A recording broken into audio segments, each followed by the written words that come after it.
মুখ্যমন্ত্রী ধিক ধিক ধিক্কার, এমনকি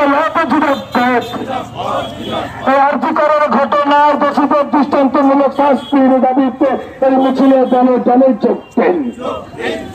আরজি করার ঘটনায় দোষীদের আড়াল করা হচ্ছে কেন? অপদার্থ মহিলা মুখ্যমন্ত্রী জবাব দাও।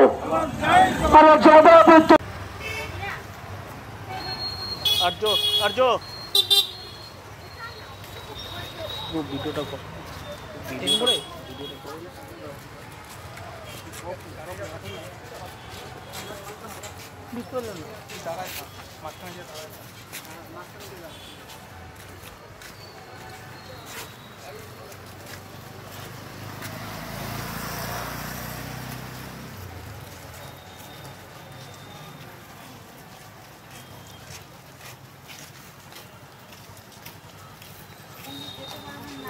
গায়ের উপর দিন